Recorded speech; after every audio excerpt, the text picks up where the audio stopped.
سبحان الله وبحمده عدد خلقه ورضا نفسه وزنة عرشه ومداد كلماته. اللهم لا سهل إلا ما جعلته سهلا ولا تخزني يوم يبعثون يوم لا ينفع مال ولا بنون إلا من أتى الله بقلب سليم.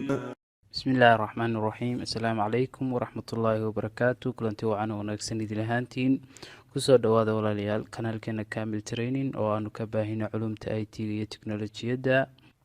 Waxaan idinka raali gelinaynaa barnaamijka HTML oo aan week kasta soo gelin jirnay 10 oo muddo usbuuciya aanan waxba soo gelin cilad farsamo aawadeed.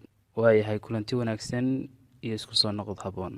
casharkeennii koowaad waxaynu ka soo hadalnay inaynu u baahannahay laba shay si aynu u dhisno website. haddaba casharkeenna maanta waxa uu ku saabsan yahay editorka aynu isticmaali doono iyo inaynu abuurno website-keennii ugu horreeyey, sidoo kalena aynu sharaxno taggiska aynu isticmaalayno website-ka ee standardka. haddaba editor iyo web browser waynu ka soo hadalnay, waxaanaynu sheegnay inay yihiin aasaaska website-ka marka la sameynayo. editorka shaqadiisa waynu soo tilmaannay, sidoo kalena web browser-ka.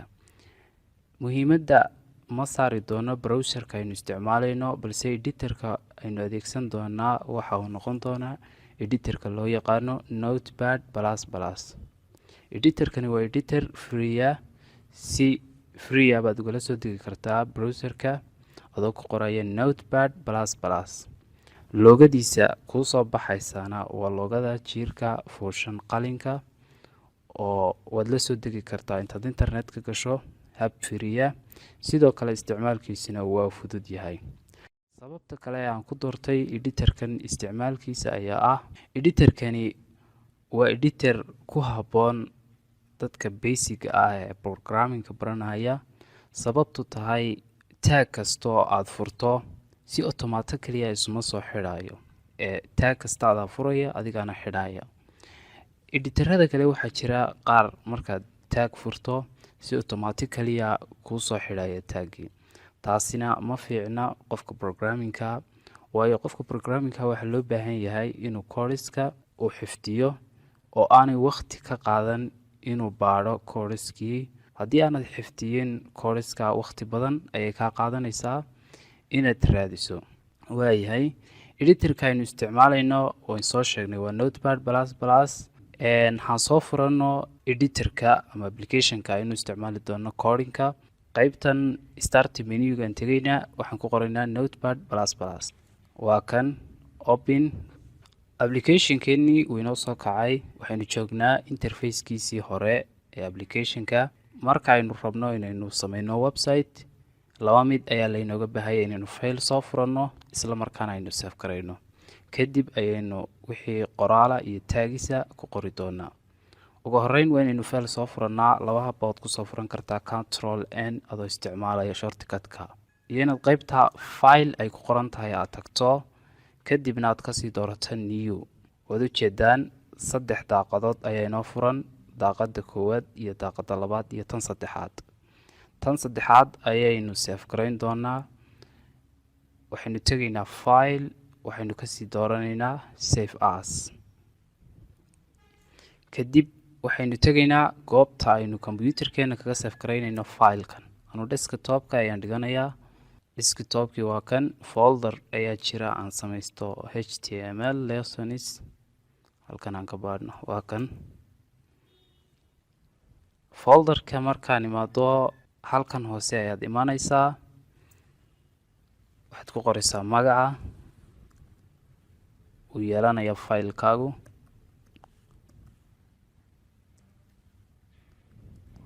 waayahay magacii waynu qornay. intaa kagama tegayno waayo shaqadu ilaa hadda ma dhammaystirna.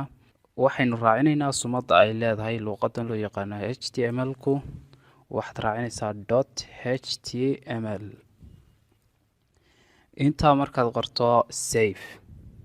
hadda waynu save garaynay filekeenii, waxaynu usoo bixinay magac. shaqada aynu hadda qabanaynaa waxay tahay inaynu qorno codeskii, laakiin waxaan idin xasuusin lahaa haddii aanad faylkaa save garaynin koodhisku ma noqonayaan qaar saxa. bal waynu isla arki doonaa waxa dhaca marka faylka save garaysan lagu qoro koodhiska iyo marka lagu qoro faylka aan save garaysnayn koodhiska. waayahay kan save garaysan haynu ku horeyno.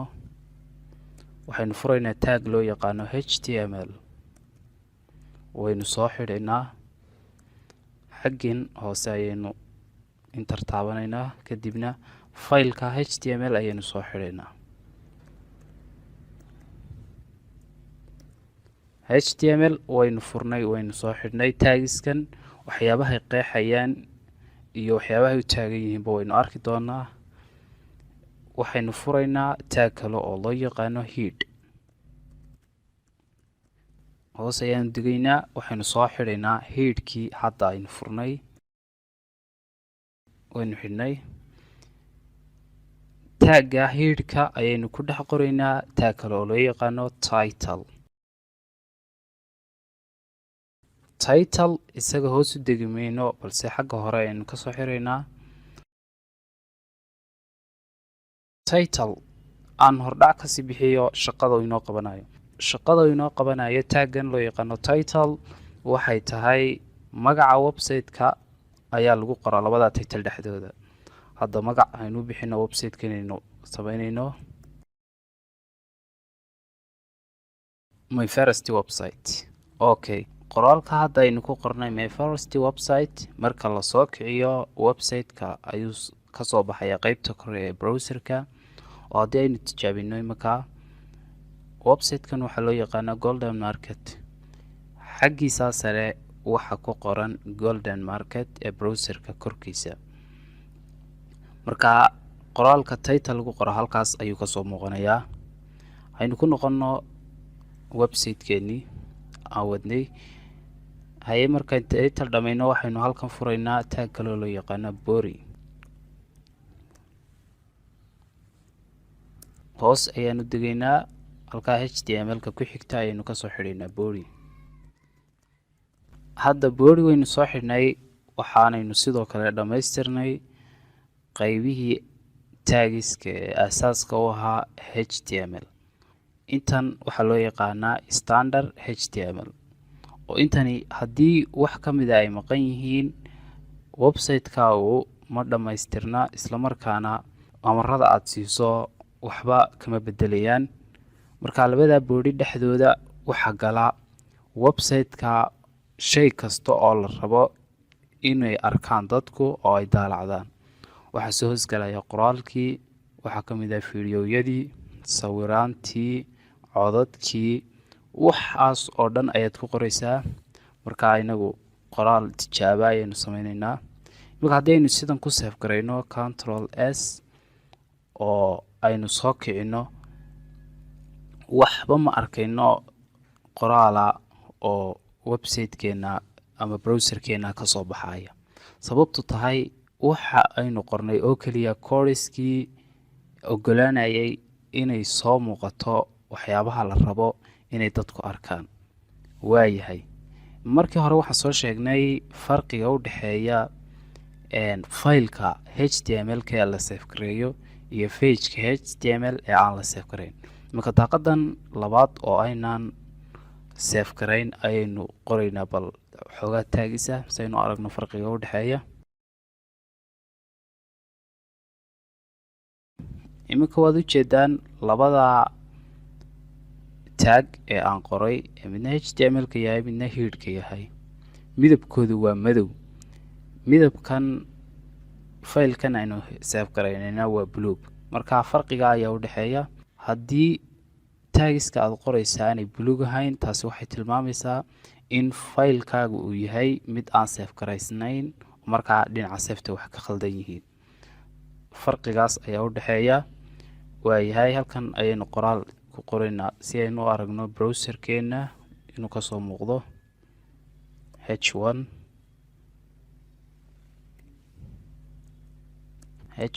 markaynu furno hortiisa waxaynu kusii qoraynaa qoraal warka madaxdiisa. taaggii aynu furnay ee h1 ayaynu soo xidhaynaa halkaa kore ee qoraalka. waynu tilmaami doonaa taagiskani waxyaabahay u taagan yihiin oo waynu sharixi doonaa haddii alla idmo. waxaynu furi doonaa taag kale oo loo yaqaano b.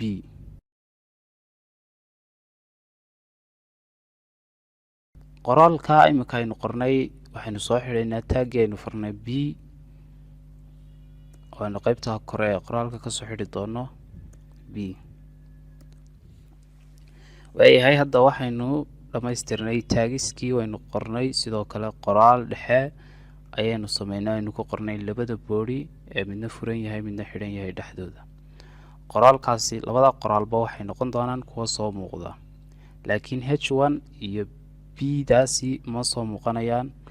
iyagu wuxuun baa loo adeegsadaa amar in lagu siiyo qoraalka in fartiisoo kale lagu bedelo, kalarka oo kale lagu bedelo qoraalka. waxyaabahaas ayaa loo adeegsadaa waa taagis. marka taagisku ma soo muuqdaan.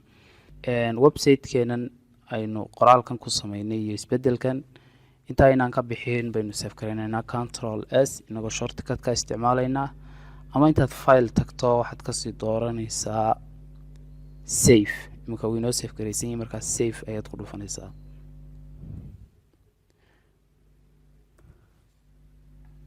waayahay hadda waxaynu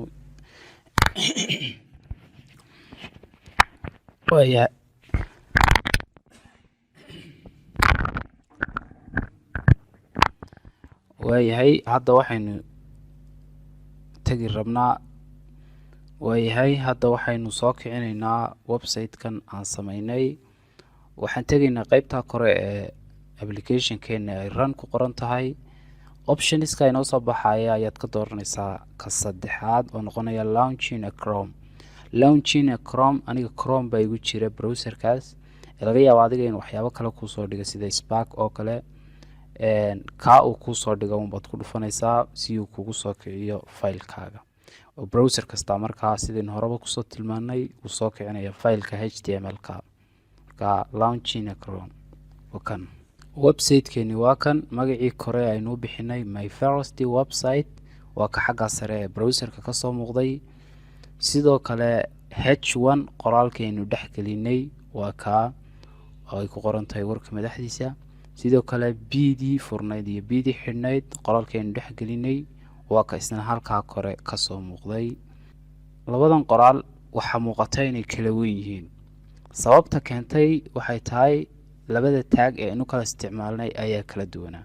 bda waynu sharixi doonaa, hadda taagiska ayay noogu jirtaa qaybta taagiska. sidoo kale htana waynu sharixi doonaa. haynu aadno. waayahay taagiska waa kuwan, waxyaabahay ku kala duwan yihiin iyo siyaabaha loo kala adeegsanayo. html describes and html document. html-ku waxay qeexdaa documentiga gelaya html-ka, oo waay html taagiska waa lagu bilaabaa waana lagu soo xidhaa. inta ka dhexle ayay taagiska kalena galaan. headna waa inagii soo aragnay, waa kii titleka ku dhex qornaa. marka head provides information about a document. headkuna waxa uu ina siinayaa xog ku saabsan documentiga ama website-ka, waayo waa tii ku dhex jirtay title oo iyana qeexaysay website-ka magaciisa. title give a name of when we run. title give a name of web when we run. title waxa uu ina siiyaa magaca website-ka markaynu soo rangarayno aynu browserka kusoo kicino, oo inaga haddeer isla aragnay my first website. boodiga xidhan iyo boodiga furan. visible party of web content waa qeybta muuqata ee website-ka, yacni wixii la soo geliya la arkayo, hadday qoraal tahay, hadday video tahay, iyo wax kasta oo halkaa labada boodi dhexdooda lagu soo qoro dadku way arkayaan. h1ta xidhan iyo h1ta furan waxaa loo isticmaalaa describes the heading, waxay qeexdaa ciwaanka, oo ciwaanadana waynu arki doonaa iyaga oo kala yaryar kala waaweyn waynu isla arki doonaa. b baa soo hadhay. b waxay qeexdaa baragraph. markaad rabto inaad samayso b baad isticmaalaysaa mar walba. baragraph haddii aad rabto inaad wax ka bedesho bdaas ayaad wax kaga bedelaysaa. markaa waxaa xusid mudan inaad bda ku bilowda kuna soo xidho. sidoo kalena meel kastoo aad rabto inaad wax ka bedesho waad u isticmaali kartaa bda, waa baragraph. waayahay maanta cashirkeenii labaad aynu kaga soo hadalnay saddexdaa shay taagiska inaynu qeexno editorka aynu isticmaalayno aynu kusoo tilmaanay notepad plus plus sababta aynu dooranayna aynu soo tilmaanay iyo inaynu abuurnay websitekeenu ugu horeeyey ee html casharkeenu maanta intan ayuu ku kooban yahay casharaanta waxaanu yaryareyneynaa si cid kastaaba ay u fahanto coursekan html-ka oo basic min ilaa advanced waxaan isleenahay wax badan ka dhiga insha allahu tacaala waxaan idin rajeyneynaa inaad samayn doontaan laabka casharkan waxaan idinku boorinayaa laabku inuu mar walba muhiim yahay laab haddii aanad samaynin luuqadan ma fahmi kartid waa itus oo itaabsi marka maanta casharkaas ayaynu ku joojinaynaa asalaamu calaykum waraxmatullaahi wabarakaatu